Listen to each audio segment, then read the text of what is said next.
Hi, this is Lady Lex UK, and this is a tutorial for Project Spark. I've been away for a little bit. I've been playing the Dreams beta, and it's been difficult to get back into Project Spark after that because the controls and everything, although you're doing similar things, they're completely different buttons, and I've had a little bit of difficulty getting back into this. But here is a tutorial. Interestingly enough, this was came out of Dreams because I noticed there is an option in there to do things with the rumble in the DS4 controller, and we have the same option in Project Spark. We can use our vibration tile to make the controller, the Xbox controllers, vibrate. So I thought I would experiment with it, and I have actually, throughout my entire time of playing Project Spark, never actually looked at this tile at all, didn't do anything with it, and it's been quite a revelation, really. It's quite fun to use. So here we have our character, and let's go into his brain. I'm going to equip him with a gun. Now there's only one gun in Project Spark, and that is Conker's Cartoon SMG. There it is there.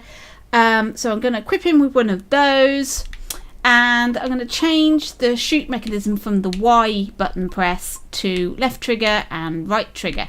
Now this is obviously you'd only choose one of these, but for this, when you're experimenting with this, it might be a good idea for you to just see the difference between shooting with and without vibration to see which one you like. So I've got the left trigger, which is just an ordinary shoot, and the right trigger is the shoot with the vibration. Right, so there's the vibration codes that I've used. I'm going to go into that in a minute, so you don't really need to concentrate on that. So let's go into test mode. So there we go, he is equipped with a gun. So if I use left button, I can shoot. So I will just hold the controller up to my microphone. There we go. Now I'm going to shoot with my right trigger. And I hold it up to the microphone. Don't know if you can hear that, but there is a vibration when I press the trigger, the right trigger. There's a vibration under my finger, and it gives you more of a sense of you actually firing the gun that you can see on the screen. It's more absorbing, more immersive, to feel that you're actually firing that gun. It gives you a sense of having a weapon in your hand.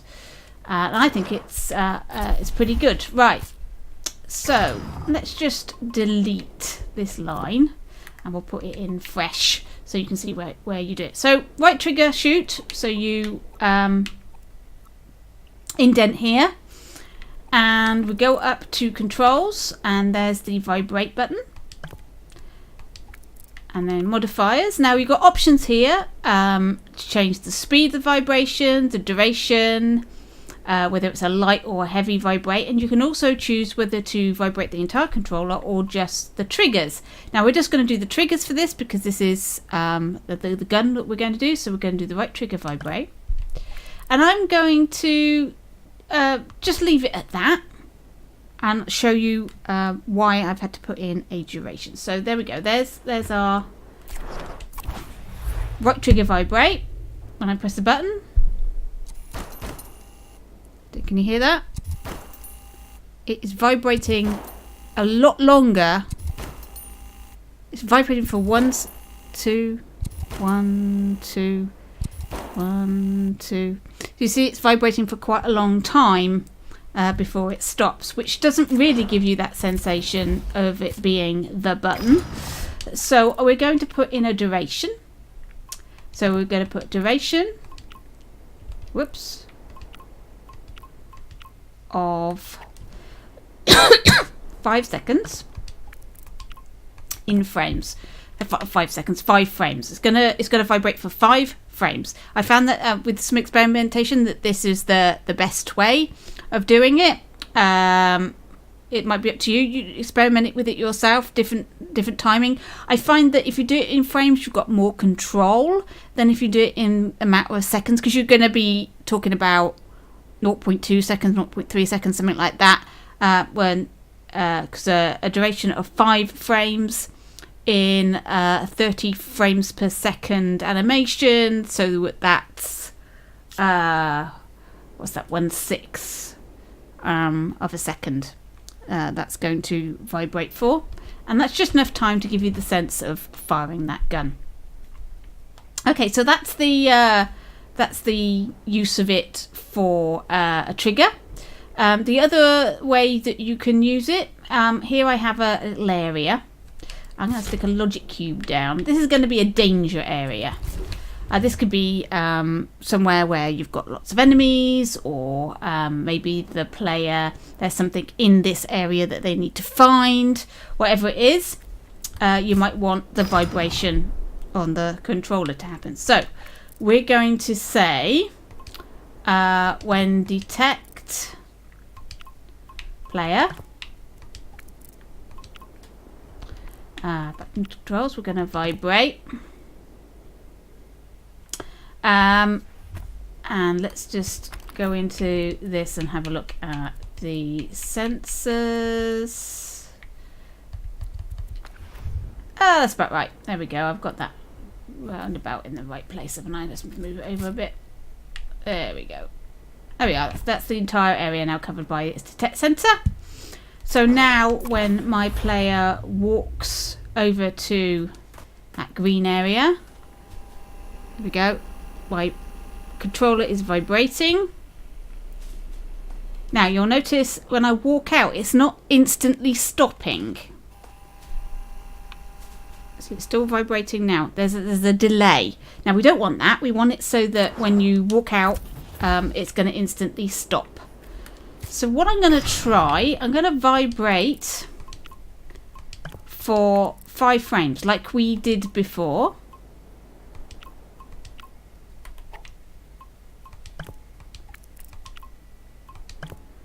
Okay, so that the maximum amount of time that this is going to vibrate when you walk out is going to be 5 frames. But because it's constantly detecting the player, if you're still in the zone, it will carry on vibrating. There won't be a gap. It will carry on vibrating until you walk out. So let's try that. So I walk into the zone. It's vibrating. See, it's continued to vibrate. I walk out and it immediately stops. Perfect. That's exactly what we want. So that's how you would do a zone, a danger zone or something. You might want to have that, rather than have that at its maximum vibration, maybe a light vibrate would be more suitable if it's just a warning. Maybe it's just lightly vibrating. I don't know if you can hear that. It's lightly vibrating, just to give you a sense that you're in somewhere dangerous, or there's something to find, or whatever. There we go. So that's very handy. The other thing that you can use the vibration on is in time with music. Now it will only work for music that is actually set in the world properties, which is you put in here. It won't work if you set it as a sound effect. It has to be done here. So we'll pick a piece of music. Let's pick as a sort of disco thing, dance thing. Oh. There we go. Music conquer dance loop. There we go. That's got a beat to it and what have you. Okie dokie. So let's go into our player. Now, if we go into timing and logic on page 2, there is on music beat and on music measure. Now, the on music beat thing is an interesting one. It's supposed to play every time a beat of a music track occurs. So let's try that. On music beat, we're going to vibrate, and we're going to do that 5 frame thing again, because we find that's pretty much an instant boof boof boof. Let's see what that does. I'll hold the thing up. Hope it works. There you go. Now that's beating to what is supposedly the beat of the music. not really in time, which is a little bit frustrating, I must say. Right, so it's not actually, although the piece of music, it is beating to the speed of the music, it's not beating on the beat of the music, it's slightly out. That would annoy me. So let's see if we change it to on music measure, what difference that makes.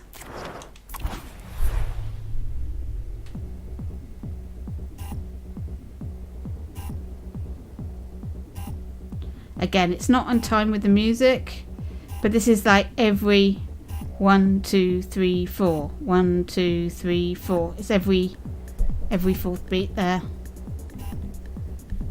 But it's slightly out, which is a little annoying. But there's ways around it. You can, I think I found for this particular piece of music, if I did it, I think 0.6.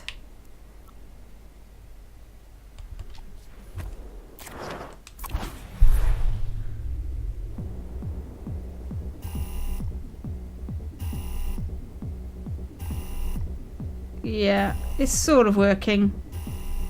You can get it so that it's vibrating in time with the music. You have to play about with the speed of the vibration, and then use it on music measure, and then just vibrate for a set amount of time. It's not ideal because, like I say, it doesn't quite match with the music, but experiment with it. You might get lucky, and certain pieces of music might be better for it than others. But there you go. There's ways of putting some vibration, some interest into your games, and using the vibration facilities of your Xbox controller. Okay, thanks for watching. Hope that was useful for you, and keep sparking.